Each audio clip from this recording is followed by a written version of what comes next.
माननीय सभापति महोदय, आपने मुझे 2025-26 के बजट पे बोलने का अवसर दिया, उसके लिए मैं आपको बहुत बहुत आभार व्यक्त करता हूं।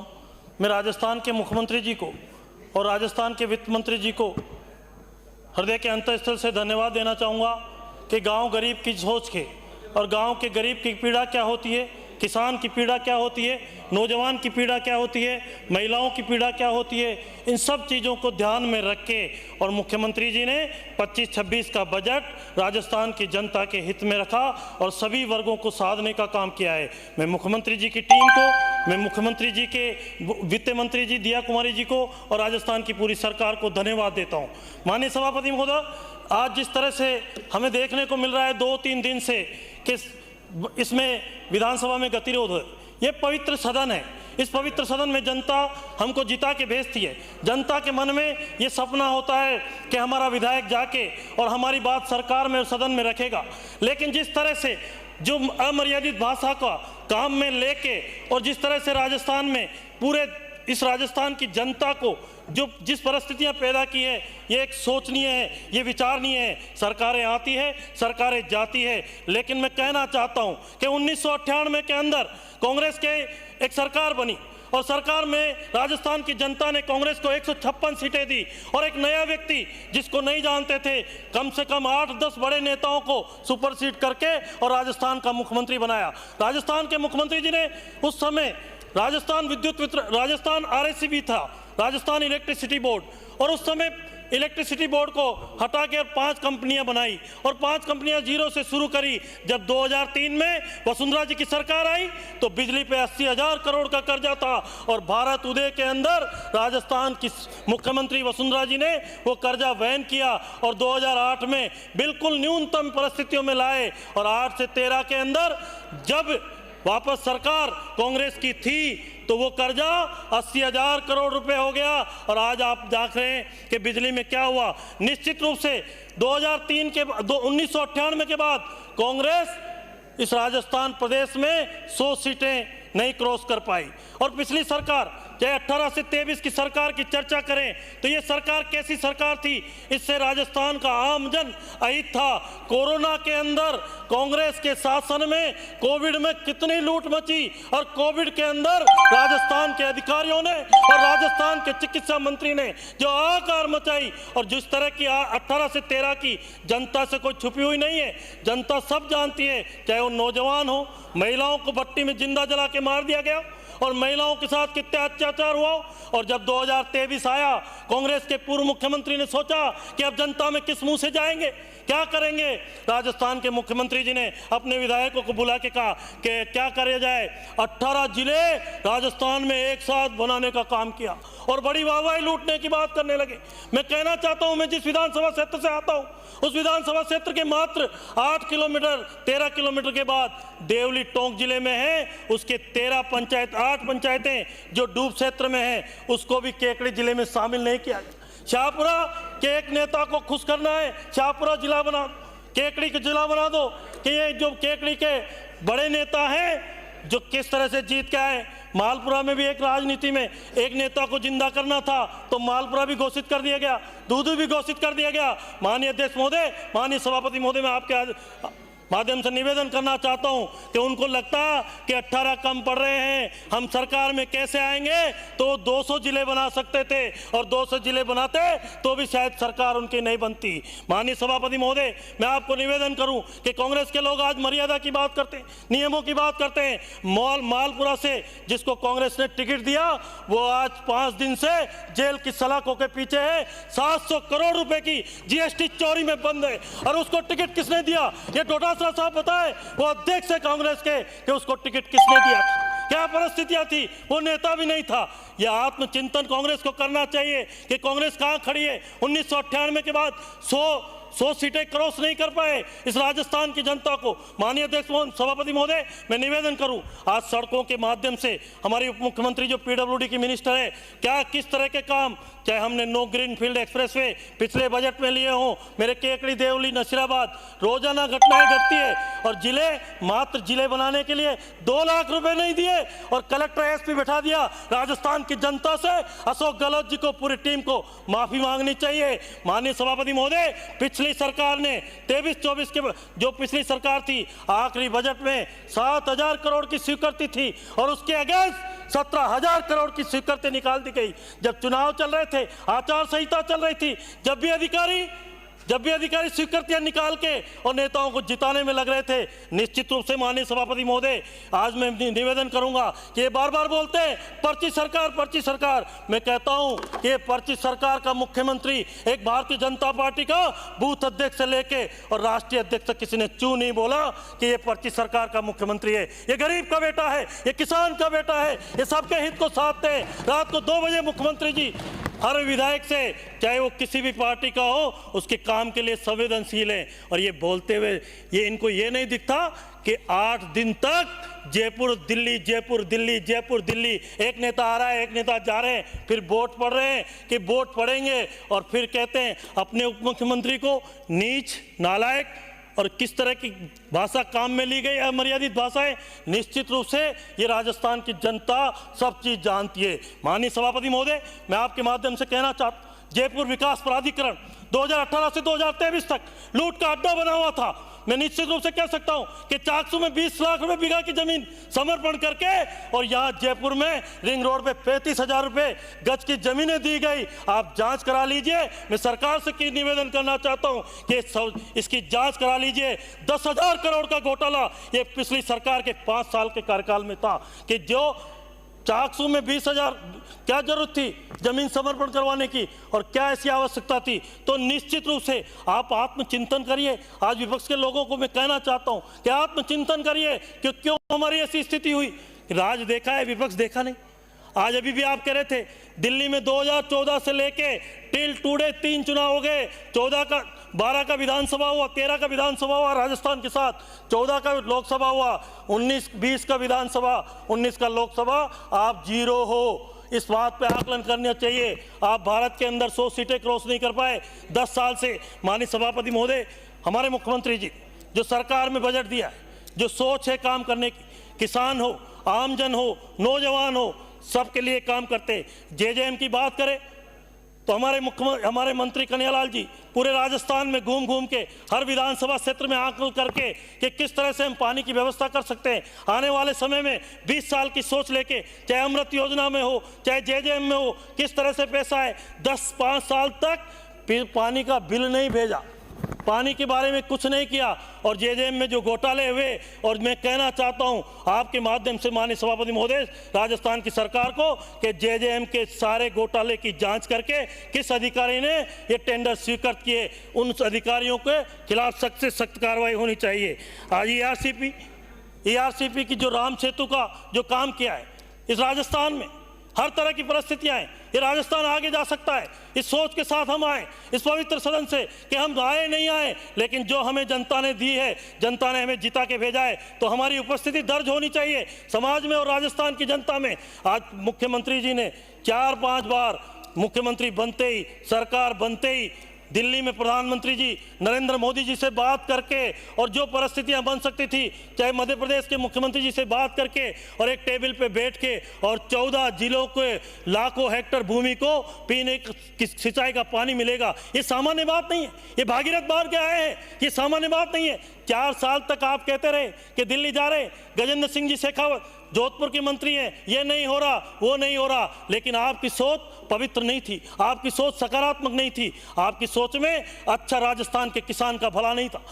इसलिए माननीय भजनलाल जी शर्मा को मैं सदन की तरफ से, राजस्थान की जनता की तरफ से धन्यवाद देना चाहता हूं कि राजस्थान के किसान के लिए ये भागीरथ बन के आए हैं और आज के बाद नहीं, बरसों तक नहीं, सदियों तक राजस्थान के मुख्यमंत्री भजनलाल शर्मा जी को और देश के प्रधानमंत्री नरेंद्र मोदी जी को जनता जय जयकार दे कहेगी कि वास्तव में आपने किसान के भले के लिए। अब आपके पास बोलने को कुछ नहीं है, आप कह रहे हैं कितना पानी मिलेगा, कितना नहीं मिलेगा, ये सोच आपकी गलत है, उसका अध्ययन करिए। और आज भी मैं तो ये कहता हूं कि निश्चित रूप से रोडवेज आज आगमन के साधन है। रोडवेज में इतनी सरकारें आई और ये सोची, जयपुर की बात करें, जेसीटीएल में अभी जयपुर में 1000 बसें नई लेके और जयपुर के आम व्यक्ति के लिए सुविधा कैसे उपलब्ध होगी, ये भजनलाल जी की सरकार ने सोचा है। और मैं कहना चाहता हूं कि पहले की सरकार थी, पहले की सरकारों ने काम किया, 90 करोड़ रुपए महीने का घाटा राजस्थान की रोडवेज में है, और यही माननीय मुख्यमंत्री भजनलाल जी शर्मा के नेतृत्व में वो घाटा पूरा होके और राजस्थान रोडवेज आज प्रॉफिट में है। ये सरकार की सकारात्मक सोच। और 3000 बसें नहीं मिलने वाली है, ये सोच है। सोच से काम होते हैं, मेहनत से काम होते हैं, ये पारदर्शिता से काम होते हैं। मैं तो मुख्यमंत्री जी से आपके माध्यम से निवेदन करना चाहता हूं कि राजस्थान की ब्यूरोक्रेसी पे, राजस्थान के अंदर भ्रष्टाचार को कम करने के लिए एक सोच से एक विजन बनाना चाहिए कि जितने के कैडर है उस कैडर के 1% लोगों को हर साल शिकायत के आधार पर सेवानिवृत्ति करके घर भेजा जाए कि ये राजस्थान की पारदर्शी सरकार है, ये नए नियम कानून बना के और कुछ करना चाहती है। माननीय मंत्री महोदय, पिछली सरकार की बात, इनको लगा सरकार कैसे आएगी कि मोबाइल बांट दो, कितने 1000 करोड़ के मोबाइल बांटे गए, और मोबाइल गांव के गरीब को, और मोबाइल का भला कुछ हुआ कि नहीं हुआ। मैं ये दावे से कह सकता हूं, आप सब भी अगर इस बात को आत्मचिंतन करना कि मोबाइल से किसी महिला को, बुजुर्ग महिला को मोबाइल मिला तो महिला ने अपनी बेटी या पोती को दे दिया, और आज वो महिलाएं उस स्थिति में क्या परिस्थितियां हो रही है सब जान रहे हैं कि वो कहती है कि मेरे माता पिता से कानून बनना चाहिए सख्त, कि किस तरह से वही लड़की कहती है उसके प्रेमी के साथ जाके और कहती है कि मुझे मेरे माँ बाप से सख्त नफरत है, मैं इनकी शक्ल देखना नहीं चाहती। कि आखिरी में जाते जाते आपने मोबाइल, अरे आपने गरीब का मजाक बनाया। आपने गरीब को क्या दिया? खाद्य सुरक्षा किट। अरे नमक और मिर्ची तो गहलोत साहब गरीब खरीद सकता है, यही कारण था कि आप सरकार में नहीं आ पाए। आपने गरीब की तौहीन करी, गरीब का मजाक बनाया। खाद्य सुरक्षा किट कभी नमक मिर्ची भी कभी किसी को दिया गया सरकार की सहायता? क्यों नहीं दिया आपने 5 साल तक? क्यों नहीं दिया? लेकिन आप लोगों ने जिस तरह के गलत काम करके और राजस्थान की जनता को बरगलाने का काम किया, राजस्थान की जनता के साथ मजाक बनाने का काम किया, चाहे जिले में हो, चाहे सड़कों में हो, चाहे जो भी परिस्थितियां हो, मैं तो माननीय सभापति महोदय आपके माध्यम से यही निवेदन करूंगा कि सरकार ने जो काम किए हर क्षेत्र के अंदर, आज महिलाओं की शिक्षा को लेके, महिलाओं की योजनाओं को लेके, आज किसान सम्मान निधि है, भारत की सरकार ने 6000 रुपये दी, और माननीय मुख्यमंत्री जी की सोच थी कि राजस्थान के किसान को 6000 रुपये कम पड़ते हैं, ये 6000 में क्या करेगा? पहले बजट में 2000 रुपये जोड़े और अभी 1000 रुपये और बढ़ा के 9000 किए हैं, और आने वाले समय में 12000 रुपये करेंगे। तो ये मुख्यमंत्री जी की सोच है, ये मुख्यमंत्री जी के बारे में विजन है कि राजस्थान का किसान किस तरह से आगे है। माननीय सभापति महोदय, हर चीज का, क्योंकि सरपंच से चल के और ये मुख्यमंत्री बने। आप लोगों ने जब कहा था, मुख्यमंत्री जी ने कहा था कि 1 नेशन 1 स्टेट 1 इलेक्शन, राजस्थान के विपक्ष के नेता ने और कांग्रेस के अध्यक्ष ने मजाक बनाई थी कि एक भरतपुर का चुनाव तो करा नहीं पा रहे और 1 स्टेट 1 इलेक्शन की बात कर रहे हो। लेकिन राजस्थान के मुख्यमंत्री ने, भजनलाल जी शर्मा ने जो कहते हैं वो करके बताते हैं, और 6500 सरपंचों का कार्यकाल आगे प्रशासक के रूप में बढ़ाते हुए और राजस्थान की जनता को ये मैसेज दिया कि नहीं, 1 स्टेट 1 इलेक्शन होगा, और ये होगा। भजनलाल शर्मा जी जो कहते हैं वो करते हैं। इतना बड़ा काम है, क्योंकि आने वाले कहीं कैसे चुनाव, और आप पंचायत परिसीमन की बात करते हो। हमने मुख्यमंत्री जी को धन्यवाद दूंगा कि सबके लिए नियम बनाए, सबके लिए कानून बनाए। आपने तो 40 वोटों में, माननीय सभापति महोदय, 40 वोटों में सामर के अंदर आपने एक नगर पालिका का वार्ड बनाया। ये स्थिति आपकी, तो आप लोग इस आत्मचिंतन को तो करते नहीं कि हमसे कहाँ गलतियां हुई, और कहते हो बाहर निकल के पर्ची सरकार, पर्ची सरकार। अरे पर्ची सरकार तो ऐसी सरकार है, सर्वमान्य सरकार है। 2023-28 में भी भजनलाल जी के नेतृत्व में सरकार बनेगी, और अब आपको भजन ही करने पड़ेंगे, जैसा मुख्यमंत्री जी ने कहा, आपको भजन ही करने पड़ेंगे। माननीय अध्यक्ष महोदय, हर क्षेत्र के अंदर चाहे किसी में बात करें, सड़कों का जाल बिछा है।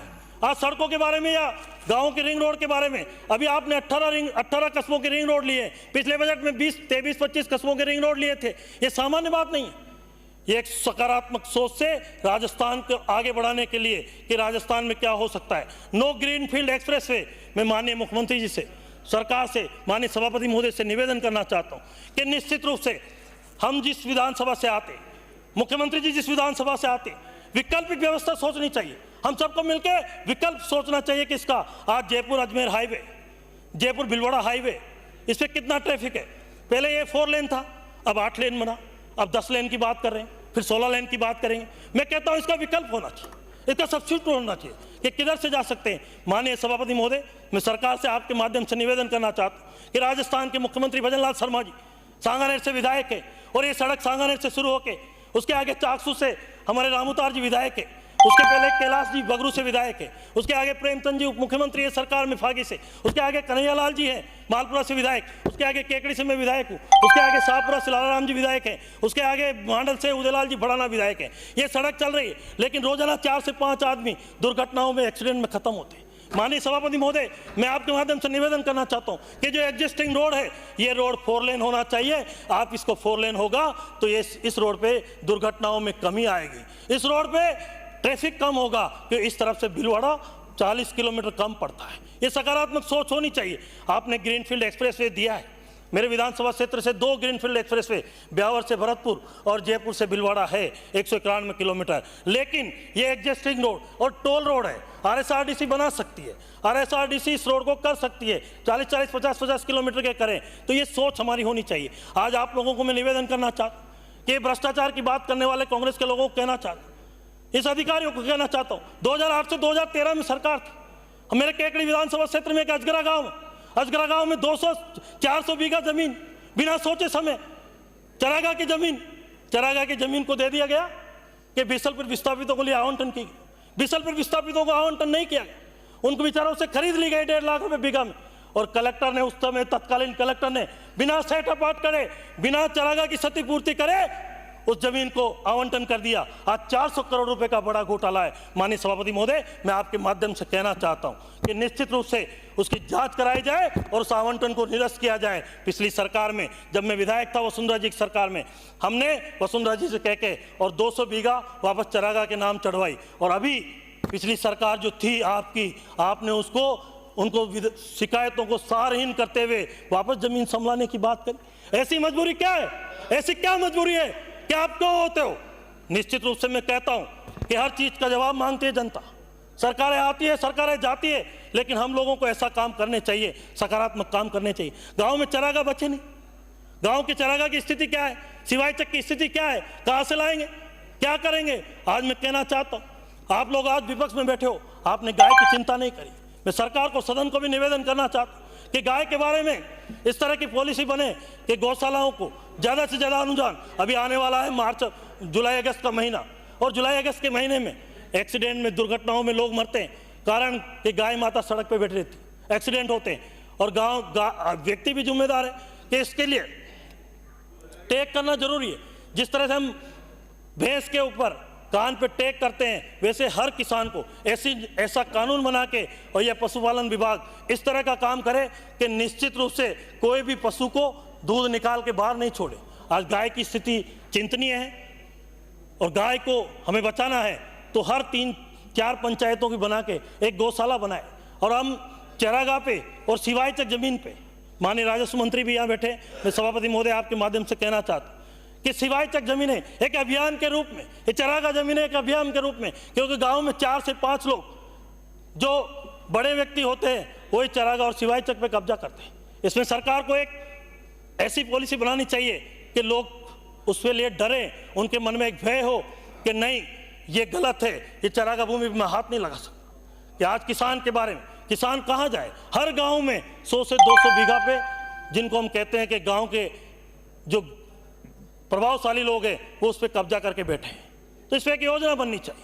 आज राजस्व विभाग को मैं, माननीय सरकार को, माननीय मुख्यमंत्री जी को, माननीय राजस्व मंत्री को धन्यवाद दूंगा कि एक व्यक्ति जमाबंदी की नकल लेने के लिए पटवारी के पास जाता रहता, पटवारी उससे कितने चक्कर लगवाता है, लेकिन आपने अच्छा काम किया, सब चीज़ें ऑनलाइन कर दी, रजिस्ट्री के बाद अपने आप नामांतरण ऑनलाइन हो गया। तो इस सरकार की सकारात्मक सोच का पहलू है। माननीय सभापति महोदय, मैं तो आपसे यही निवेदन करूँगा कि सरकार काम कर रही है और राजस्थान की जनता काम चाहती है। अभी हमारे बेर से आने वाले पूर्व माननीय सदस्य बोल रहे थे कि पेपर लीक की बात करें, कितने पेपर लीक हुए और किस तरह से काम किया। हमारे राजस्थान के मुख्यमंत्री वसुंधरा जी ने तत्कालीन सरकार जाते जाते दीपक उत्प्रेती जी को आरपीएससी का चेयरमैन बनाया था, और उन्होंने जिस तरह से नियम कानून बनाए थे, जिस तरह से काम की शैली थी, और उसके बाद कांग्रेस का शासन आया और कांग्रेस के शासन ने वो धज्जियां उड़ा के नियम कानून को तार तार करके, और आरपीएससी जो एक ऐसा इंस्टीट्यूशन था राजस्थान में जिसका नाम यूपीएससी की तरह लिया जाता था ईमानदारी के लिए, जिसके लिए सब लोग कहते थे आरपीएससी में ईमानदारी से काम होता है, लेकिन क्या हुआ? 5 साल में आपने तार तार कर दिया। कितने बार पेपर आउट हुए, और जो ईमानदारी की गुणगान करते थे वो अधिकारी, चाहे चेयरमैन हो चाहे मेंबर हो, क्या परिस्थितियां बनी, आपसे किसी से छुपी हुई नहीं। और आज इसी आदमी के व्यक्तित्व में सोच होनी चाहिए, किसी का जज्बा होना चाहिए। मैं राजस्थान के मुख्यमंत्री जी को धन्यवाद दूंगा कि 150 से ज्यादा लोग जेल की सलाखों के पीछे हैं और कितने पेपर हो गए, आज भी रीट का पेपर है, लेकिन क्या मजाल जब पेपर आउट हो जाए। ये सोच होनी चाहिए सरकार की और सरकार के व्यक्तियों को। माननीय सभापति महोदय, मुझे अभी कहा गया, मैं कोई तैयारी से नहीं आया, लेकिन मैं वित्त मंत्री जी को जिस सोच के साथ, चाहे हर क्षेत्र में, शिक्षा के क्षेत्र की बात करें तो राजस्थान में 4,500 ग्राम पंचायतों में सीनियर सेकेंडरी स्कूल थे मात्र। जब वसुंधरा जी मुख्यमंत्री थी 2015 के बजट में, वसुंधरा जी ने कहा कि नहीं, मेरी बेटियां पढ़ने के लिए सीनियर 11-12 पढ़ने के लिए दूसरे गांव में जाती है और उनको उससे माता पिता, उनके पेरेंट्स पढ़ाई छुड़ा देते हैं और कहते हैं कि नहीं, अब तू बड़ी हो गई, दूसरे गांव तुझे पढ़ने नहीं भेजेंगे। और राजस्थान की यशस्वी लोकप्रिय मुख्यमंत्री वसुंधरा जी ने कहा कि हर ग्राम पंचायत पे सीनियर सेकेंडरी स्कूल होना चाहिए और एक साथ 5,500 सीनियर सेकेंडरी स्कूल वसुंधरा जी ने खोलने का काम किया। उस समय राजस्थान के शिक्षा मंत्री माननीय अध्यक्ष महोदय थे।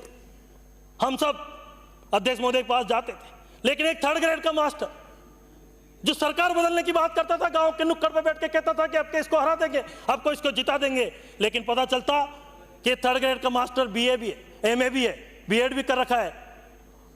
और आपने सबका साला दर्पण ऑनलाइन करते हुए और साहब का हर स्कूल का, हर बच्चों का ऑनलाइन करके साला दर्पण ऐप में डाला और पता चला कि 3rd ग्रेड के मार साहब ये तो 1st ग्रेड की तनख्वाह ले रहे। ऑनलाइन प्रमोशन हुआ, 2nd ग्रेड में आ गए, 2nd ग्रेड के बाद भी पता चला तो 1st ग्रेड की तनख्वाह ले रहे, 1st ग्रेड में आ गए, व्याख्याता बन गए। हम पूछते, मार साहब आजकल नजर नहीं आते? अरे यार, मेरा सरकार ने प्रमोशन कर दिया, मैं अब व्याख्याता बन गया, मुझे 3 घंटे घर पे पढ़ना पड़ता है जब मैं 12वीं के बच्चों को पढ़ाता हूं। ये ऐसे काम, लोकप्रिय काम, इस तरह के बड़े काम, बड़े फैसले करने का काम राजस्थान की तत्कालीन सरकार ने किया और शिक्षा का मजाक आपने बनाया।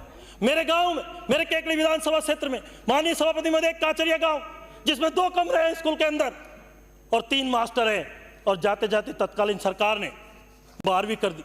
जब मैं चुनाव में गया तो कहते कि हमारे स्कूल में कमरे बनाने, 2 मास्टर से 12वीं के बच्चे कैसे पढ़ाएंगे।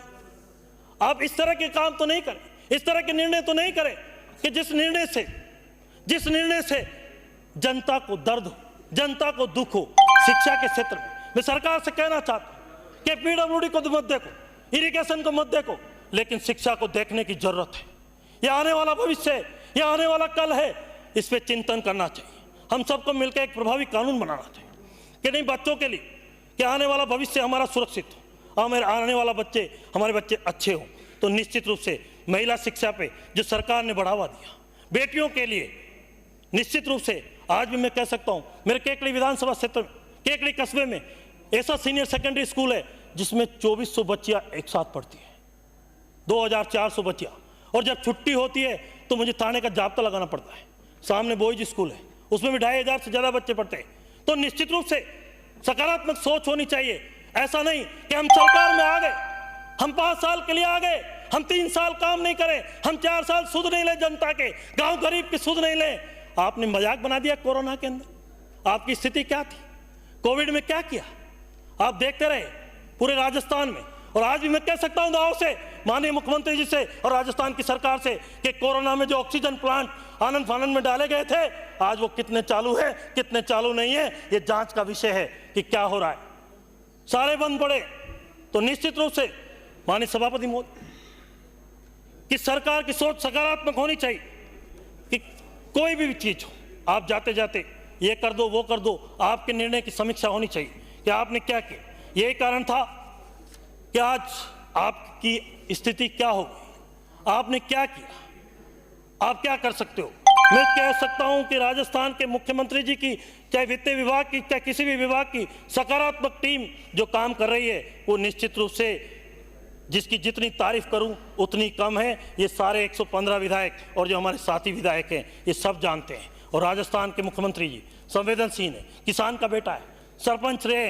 राजनीति की पहली सीढ़ी है सरपंच। सरपंच से चल के राजनीति में आए, तभी सरपंचों की पीड़ा समझ के और सभी सरपंचों को प्रशासक लगा के और 1 साल तक चुनाव की, जब तक वो चुनाव में जाए तो निश्चित रूप से वापस जीत के आए। और यही कारण है कि राजस्थान में आज भजन लाल जी का इकबाल बुलंद है और ये कहते हैं, गांव का व्यक्ति सरपंच कहता है कि पहला मुख्यमंत्री है जो गांव गरीब सरपंच की सुन के और अंतिम छोर के व्यक्ति की सुन के ये निर्णय किया है। और बहुत बड़ी खुशी है कि एक साथ राजस्थान में चुनाव में स्वायत्त शासन विभाग, कभी 15 निकाय के चुनाव होंगे, कभी 20 निकाय के चुनाव होंगे, लेकिन राजस्थान की सरकार ने सोच लिया कि इस हर नगर पालिका का, हर नगर निगम का, हर नगर परिषद का एरिया बढ़ना चाहिए। और सबको कहा है हमको कि एरिया बढ़ाओ। इस एरिया बढ़ाने से और कोई फायदा हो न हो, लेकिन माननीय सभापति महोदय एक फायदा बड़ा होगा कि जो सरकारी जमीनें हैं, जो सिवायचक जमीनें हैं, वो नगर परिषद के खाते में आएगी, नगर परिषद की आय बढ़ेगी। अभी मेरे केकड़ी विधानसभा क्षेत्र में 175 बीघा जमीन थी जिसमें कब्जा था, हमने नगर परिषद से खाली कराया, हमने रीको को दिए और वहाँ पे इंडस्ट्री के 3000 करोड़ के एमओयू हुए हैं और हमें 48 करोड़ रुपए केकड़ी नगर पालिका को हमारा रीको डिपार्टमेंट देगा। तो ये हमारे लिए गर्व की बात, ये हमारे खुशी की बात है। तो निश्चित रूप से इसी तरह से पंचायत, इस नगर परिषद के, आपने जयपुर में आपने देखा, जयपुर में हम जीत नहीं सकते, जोधपुर में हम जीत नहीं सकते, कोटा में हम जीत नहीं सकते।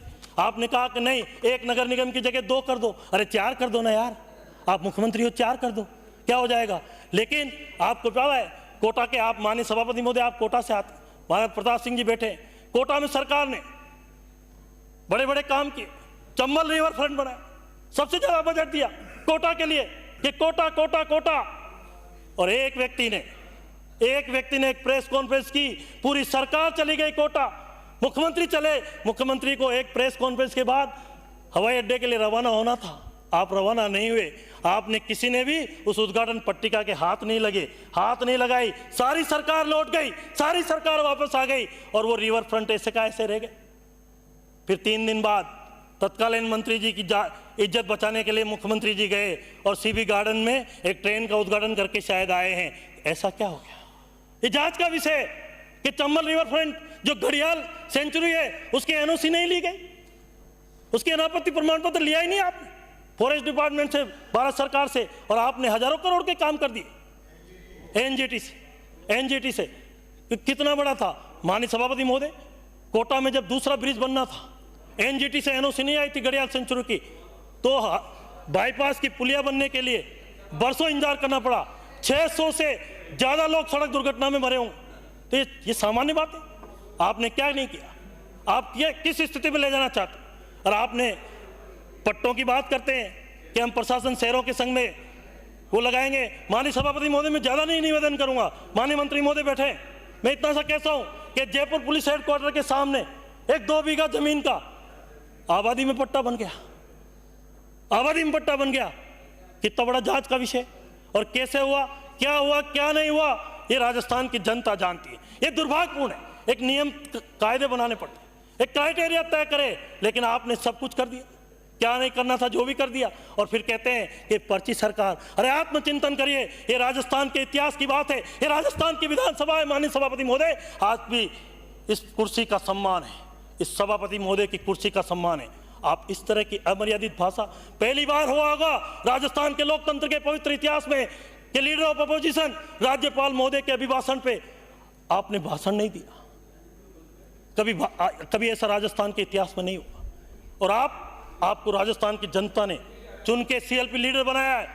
आप खड़े होकर अपनी सीट से, मैं माननीय सीएलपी लीडर से आपके माध्यम से कहना चाहता हूं, निवेदन करना चाहता हूं, बड़े हैं, पद की गरिमा है, लेकिन कभी ये सीट नहीं छोड़ते। विपक्ष में कितने रहे, कितने को देखा है, हमारा लोकतांत्रिक सदस्य हम ज्यादा नहीं रहे, दूसरी बार आए, लेकिन हम जितना भी पढ़ा है, जितना भी समझा है, निश्चित रूप से आदरणीय गुलाब जी कटारिया हो या कोई भी व्यक्ति था, राजेंद्र जी राठौड़ थे, सीट पे बैठे रहते थे, नारे लगाते थे, लेकिन सीट छोड़ के बेल पे नहीं आते। क्या हो गया? आपको जनता ने जिता के भेजा है, आप सरकार में नहीं आए, तो आपकी विधानसभा की, राजस्थान की जनता के हित के जुड़े हुए मुद्दों को आप सदन में रखने के लिए नियम कानून का पालन नहीं कर सकते। नियम कानून का पालन करके आए और रास्तों में करके और राजस्थान की जनता के सामने जो अच्छे मुद्दे हैं, जो सरकार का ध्यान उसकी तरफ नहीं है। दुर्भाग्यपूर्ण राजस्थान के सदन, पवित्र सदन में कभी नहीं होगा माननीय सभापति महोदय, जो आसन के कुर्सी से आंख में आंसू आ जाए। हमारे व्यवहार से ये आप हमारे गार्जियन के बराबर, हमारे पिता तुल्य हो कि आप आसन की सब इज्जत करनी चाहिए। और निश्चित रूप से मैं तो सरकार से निवेदन करना चाहता हूं माननीय सभापति महोदय कि ऐसे नियम कानून बनाए कि आसन का अपमान करे वो व्यक्ति सोते ही 6 महीने के लिए या एक पूरे साल भर के लिए निलंबन माना जाए। तो निश्चित रूप से माननीय सभापति महोदय, मैं तो आपको पुनः और सरकार को धन्यवाद दूंगा कि सरकार ने, पूरी टीम ने जो 2025-26 का बजट दिया है, ये राजस्थान के हित में होगा, ये गरीब के हित में होगा, ये किसान के हित में होगा, ये नौजवान के हित में होगा, ये छात्राओं के हित में होगा, ये महिलाओं के हित में होगा। और ये जन कल्याण की गाड़ी जो दूसरा बजट राजस्थान के यशस्वी मुख्यमंत्री भजनलाल जी ने दिया है, ये निश्चित रूप से गांव गरीब के हित में अच्छे निर्णय जो सरकार ने किए हैं, निश्चित रूप से हम सबके लिए बहुत बहुत काम आएंगे। आपने मुझे बोलने का मौका दिया माननीय सभापति महोदय, बहुत बहुत धन्यवाद। बहुत